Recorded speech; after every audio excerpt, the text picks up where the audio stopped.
Here's another one of those aftermarket couplings, service couplings. You know, they're cheap.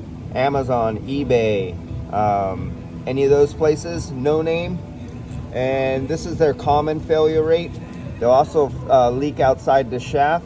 And sometimes when you take them apart, they'll leak internally so they don't stop the refrigerant and can backflow or leak vacuum in them too. But that's it. Just another one of those good old leaks you get from just an O-ring. But you know what? If you get Yellow Jacket, high quality parts, tools, you don't get these problems. The Yellow Jackets last for years.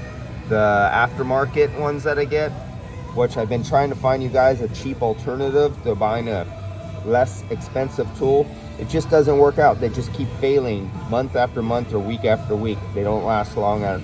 So no professional should be using in a shop that's charging money. Don't even bother buying your guys cheap alternatives. Just get Yellow Jacket. All right, guys, I'll see you.